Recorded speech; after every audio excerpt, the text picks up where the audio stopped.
장애인 문화복지신문 제253호 제3연 기사입니다. 박승원 광명시장. 병상 부족 심각한 상황 오지 않아야 마스크 쓰기 최고의 백신. 광명시가 수도권 집단 감염 여파로 급속히 번지고 있는 코로나19를 막기 위해 관내 고위험 시설 점검과 방역을 강화하고 있다. 광명시는 8월 24일 현재 총 54명의 확진자가 발생했으며 24명은 광명시민 중 타 지역에서 확진 판정을 받아 총 78명이 코로나19 감염병의 확진 판정을 받은 상태다. 광명시는 급속히 확산되는 코로나 감염병의 지역 내 차단을 위해 먼저 희망 일자리 사업 참여자 475명을 생활방역 분야에 배치하고 유초 중 고등학교 47개교, 도서관, 전통시장, 다중이용시설 등에서 매일 소독을 실시하고 발열 체크, 출입자 명부 작성 등 방역 업무를 추진하고 있다. 또한 18개 동에서는 자율방재단이 공공시설, 다중이용시설, 공원, 버스 정류장 등을 중심으로 방역 활동을 벌이며 코로나19 확산 방지에 힘을 모으고 있다. 자원봉사센터에서는 광명시 생명사랑단, 광명의용소방대, 바르게살기 광명시협의회, 광명경찰서 자율방범연합대, 광명시 해병전오회, 열린모임 광명시민 등과 함께 관내 공공시설을 중심으로 방역을 실시하고 있으며 시민도 18개 동 행정복지센터에서 방역물품을 대여해 소독에 참여하고 있다. 광명시는 관내 방문 판매업체 111곳, 노래방 140곳, PC방 82곳, 유흥 단란주점 222곳 등을 대상으로 집합금지 행정명령 이행 여부도 집중 점검하고 있다. 경찰서 등 유관기관과 합동으로 관련 부서 공무원이 이들 시설의 이행 여부를 세밀하게 점검하고 있으며 관내 예식장 6곳과 방역수칙 의무화 대상 시설로 추가 지정된 장례식장 2곳의 방역수칙 준수 여부도 점검하고 있다. 또한 광명시는 코로나19로 관내 교회에서 확진자가 발생한 3월 이후부터 지속적으로 관내 전체 교회 335곳의 방역수칙 이행 준수 점검을 실시하고 있으며 19일 정부의 대면 예배 금지 조치에 따라 지난 23일에 이어 30일에도 비대면 예배 준수 여부를 점검할 계획이다. 아울러 정부의 사회적 거리두기 2단계 발령에 따라 지난 18일부터 광명시 사회노인 장애인 복지관, 경로당, 실내 공공체육시설, 도서관은 31일까지 휴관에 들어갔으며 노인요양시설과 노인주간보호센터 등 노인시설 30곳은 하루 2회씩 방역하고 있다. 박승원 광명시장은 전국적으로 확진자가 늘어나 의료진과 병상이 부족한 심각한 상황이 오지 않도록 이 위기를 잘 극복해야 한다며 코로나19를 막는 최고의 백신은 마스크 쓰기다. 식사 시간을 제외한 모든 활동 시 마스크를 반드시 써주시길 바라며 특히 주말 종교 활동을 자제해 주시고 다중시설 이용을 중단해 주시기 바란다고 말했다. 한편 광명시는 오는 9월 자체 역학조사관을 2명 채용할 계획으로 자체 역학조사관을 확보하면 경기도 역학조사관을 중심으로 조사를 진행하는 현재보다 코로나19 검사 결과와 확진자 동선을 더욱 신속하게 알 수 있을 것으로 기대된다. 광명중앙교회 광명오동, 광명육동 대학생 10명에게 장학금 500만원 전달. 광명시 광명육동 행정복지센터는 21일 광명오동, 광명육동에 거주하는 어려운 가정의 대학생 10명, 1인 50만원에게 장학금 500만원을 전달했다고 밝혔다. 이날 전달된 장학금은 광명중앙교회의 후원으로 이루어졌다. 광명중앙교회 민정식 목사는 코로나19로 힘들어하는 대학생들이 학업에 전념할 수 있도록 장학금은 지원하게 되었다고 뜻을 밝혔다.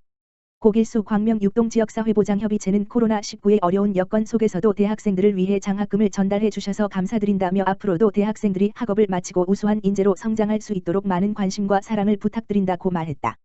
이종근 광명육동장은 미래를 이끌어갈 대학생에게 장학금을 지원할 수 있도록 후원해 주신 광명중앙교회와 동협의체 위원들에게 진심으로 감사의 마음을 전한다고 말했다.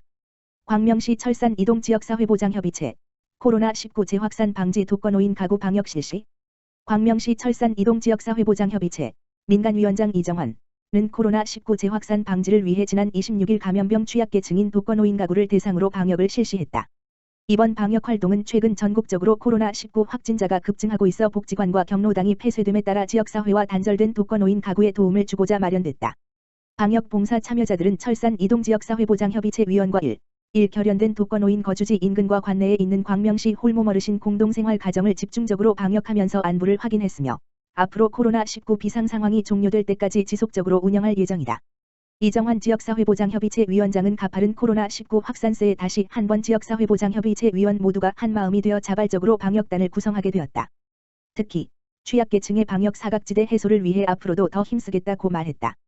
박상현 철산 이동장은 자발적으로 방역 활동을 해주시는 지역사회보장협의체 위원님들의 노고에 깊이 감사드리며 마스크 착용, 사회적 거리두기 등 코로나19 감염 예방 수칙 준수를 당부드리며 앞으로도 코로나19 재확산 방지를 위해 최선을 다하겠다고 말했다.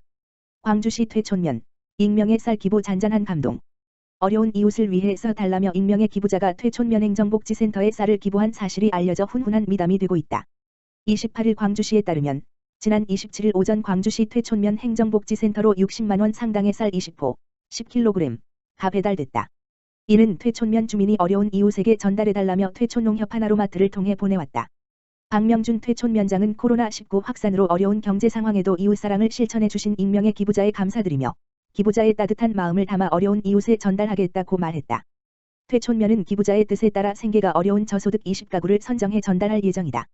광주시 자원봉사센터 관내 침수 피해 가구 사랑의 집수리 해피 하우스 진행. 4. 광주시 자원봉사센터 이사장 신동헌 는 집중호우로 침수 피해를 입은 경안동 소재 3가구에 대한 집수리 사업을 8월 23일 1. 진행하였다. 이번 사랑의 집수리 해피 하우스 사업은 사랑의 비둘기 봉사단 단장 이석원 회원 20여 명이 3조로 나누어 침수로 인한 도배 장판 시공을 포함하여 레드 전등 교체 및 벽면 곰팡이에 따른 유해한 환경을 개선하기 위해 폼블럭 시공도 병행하였다. 이석원 단장은 코로나가 악화되어 어려운 상황에서 침수 피해로 더욱 위축되어 있을 지역 주민을 위해 봉사를 할 수 있게 되어 기쁘게 생각한다고 말했다. 이에 대해 이한범 광주시 자원봉사센터장은 무더운 날씨임에도 불구하고 마스크를 착용하고 집수리 봉사활동에 동참해 주신 자원봉사자께 감사드린다며 침수 피해로 어려움을 겪고 있는 이웃에게도 이번 집수리 봉사활동이 하루빨리 원 생활로 복귀하는 데 조금이나마 도움이 되기를 희망한다고 전했다. 한편 4. 광주시 자원봉사센터는 쾌적한 주거환경 개선을 위해 관내 취약계층에 대한 사랑의 집수리 해피 하우스 사업을 매월 전개해 나갈 예정이다. 광주시 어린이 통학차량 LPG차 전환지원 사업 변경 추진. 광주시는 대기질 개선 및 어린이의 건강보호를 위해 추진하는 어린이 통학차량 LPG차 전환 사업의 지원 조건을 대폭 완화한다고 27일 밝혔다. 이번 변경 추진되는 지원 사업은 연식 제한, 9년 이상, 조건을 삭제하고 대상자 선정 이후에만 가능하던 기존 차량 폐차 및 신차 등록이 선정을 이전 2개월 이내까지도 인정된다. 지원 대상자에게는 500만 원이 정액 지급되며 선정 방법은 선착순이다. 대상 차량 소유자가 광주시 녹색환경과로 신청 서류를 방문 또는 우편 제출하면 시에서는 10일 이내에 지원 대상자를 선정 통보한다. 이후 14일 이내 LPG 신차 구매 계약서 사본을 제출하고 60일 이내에 보조금 지급 신청서와 폐차 및 신차 출고 증빙 서류를 제출하면 된다. 자세한 사항은 광주시 홈페이지에서 공고문을 참고하고 기타 궁금한 사항은 녹색환경과로 문의 760-2982 하면 된다. 시 관계자는 앞으로도 대기질 개선을 위해 지속적인 노력을 기울일 것이며 보조금 신청 요건이 완화된 만큼 어린이 건강보호와 미세먼지 저감을 위하여 대상 차량 소유자의 많은 관심과 참여를 당부드린다고 말했다. 광주시 외국인 주민을 위한 한국생활 길라잡이 책자 발간. 광주시가 결혼 이주 여성과 외국인 주민을 위한 한국생활 길라잡이 책자를 발간한다. 시는 관내 거주하는 결혼 이주 여성과 외국인 주민을 위해 여러 기관에서 진행하는 외국인 주민과 다문화 가족 지원 서비스를 한눈에 알 수 있는 책자를 발간했다고 25일 밝혔다. 이 책자에는 광주시 광주경찰서 수원출입구 외국인청 중부지방고용노동청 성남지청 광주하남교육지원청 등 5개 기관의 다문화 외국인 대상 사업을 담았으며 교육, 취업, 범죄 예방, 체류 등 안정적인 지역사회 정착에 필요한 다양한 내용을 쉽게 알 수 있는 것이 가장 큰 특징이다. 특히 한국어를 포함한 8개 국어, 한국, 중국, 베트남, 필리핀, 미국, 러시아, 태국, 캄보디아로 1,600부를 제작해 관공서, 유관기관, 외국인 주민 지원단체 등에 배포해 다양한 국가의 외국인들이 볼 수 있게 했다. 또한 광주시 홈페이지와 광주시 건강가정 다문화가족지원센터 홈페이지 이복을 통해 온라인에서도 쉽게 볼 수 있도록 했다. 시 관계자는 한국생활 길라잡이 책자 제작으로 광주시에 거주하는 외국인 주민들이 광주 시민으로서의 혜택을 빠짐없이 받고 코로나19로 힘든 시기에 안정적으로 지역사회에 정착할 수 있도록 도움이 됐으면 좋겠다고 말했다.